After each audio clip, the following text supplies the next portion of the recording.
We're talking with Fulup Ar Foll, Head of Identity Management at Sun Microsystems. Fulup, you have actually succeeded in gaining a reputation, probably not only at this conference, for being kind of an enfant terrible, because you are trampling some of the cherished images of identity and access management people. For instance, yesterday in your talk here at the conference, you said you hope that user-centric never happens.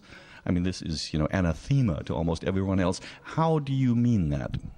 Yeah, I don't know if I am an enfant terrible, but it's true that I'm a French, so I don't have to be politically correct. That's clear.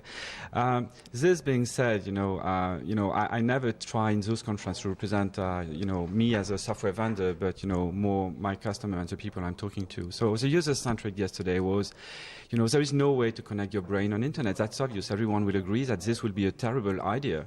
So we have to represent the user by some form of equipment, of software, or whatsoever, which means at the end that the center of the architecture is not the user, but it is the equipment representing the user. So it's not user-centric, it is equipment-centric. Mm-hmm. You have essentially accused the identity people of thinking too complicated. Yes, that's also true. I think a lot of people are making money out of cleaning the data and proposing very complex systems. There is a huge value in making something more simple, and we've seen with the new players, the Google, the Yahoo and others, that they've been able to achieve much more innovation and provide very good service for a much cheaper price. I think this is where the future is. For me, my model is a GSM. You just switch it on and it works wherever you go, wherever you are, whoever is calling you. So the identity people should talk more with the telcos. Yeah, I think, I said that, the innovation in the past was inherited from big companies and, military was doing research or aerospace and then it was translating to industry and then to the consumer. Now it's the opposite word. We start by consumer and then move to the telco and then in moving to the industry.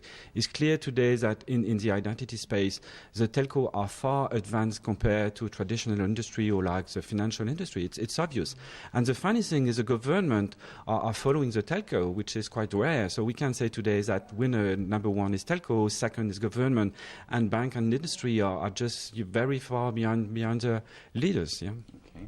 In the session just now, you were implying that most identity data is static and that you actually need, as I believe you called it, dynamic mashup of identity data if you really want to keep up in applications such as the cloud. Yeah, it's this dynamic mashup is necessary for two reasons. It's necessary because if you try to compose the number of information you give from a user identity to take a decision, this mashup complexity is just exploding. If you have millions of users and thousands of applications, everyone understands that we're not willing to build, static mashup of that. The second reason is the attributes are changing. I'm just amazed to see how complex today we build provisioning tools just to know someone leaves a company. It would be so easy just to request the attribute to check if this guy is still an employee or not. So going directly to the source is really the future. Yeah. You actually gave a very impassioned plea for more openness in identity, and I believe the symbol that you used was the old town castle wall that you would like to tear down.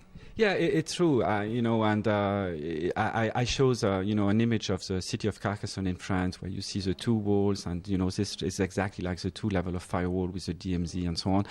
But it's right. We have to break that. I think most company, when they are thinking about opening stuff, they're thinking about they are the center of the world and everyone is around them.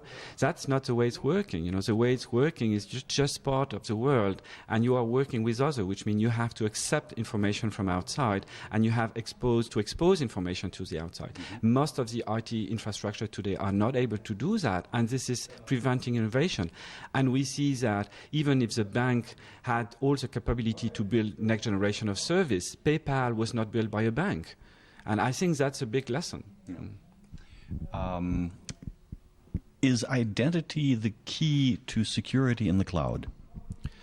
It's not the only thing. Obviously, there are like, data retention and, other form of attacks that we have to deal with. But it is definitely a significant element. Why the identity is important is not only because of security, it is also because there are very few transactions people are ready to pay for that do not involve identity. It means that because people are willing to make business on the net, it means we have to be able to handle identity. But security is identity plus few other things, yeah. Thanks very much. Thank you very much. Bye-bye.